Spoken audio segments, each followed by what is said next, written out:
Okay, so I have never done this before, but since everybody else is sharing their dreams and visions, I might as well share mine. I only have two, which is I'm going to do it in two different videos. I'm not showing my face. I'm new at this. Okay, last year in August 2011, I had a dream. This was the dream. I am from West Virginia, but recently moved to Ohio a year and a half ago. I had a dream that my oldest niece and I were sitting outside of the house we lived in West Virginia, and this was at night.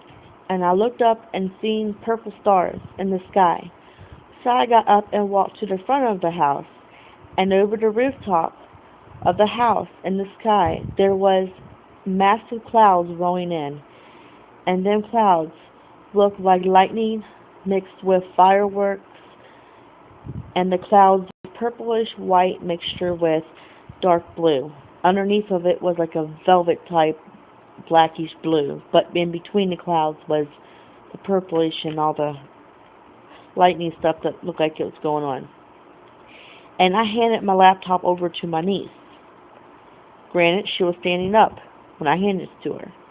And I ran down the sidewalk and ran to the front door, and as I laid my hand on the door, I opened it. But right before I opened it, I looked back and I said to my niece, Corey, ask God to forgive you for your sins because God's coming. And I wondered why she was laying down. She was laying down when I told her that. I have no idea why. So I went into the house and went to my mom's old room. As I was going back to her old room, the light was on and she was on the bed holding my son.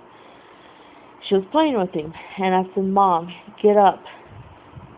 And she says, why? I said, because God's coming. As I collected my son into my own arms, she stood up and my dream ended. So if anybody can help me and know what that means, then please feel free to leave comments on my page. Any offensive comments will be removed. Thank you.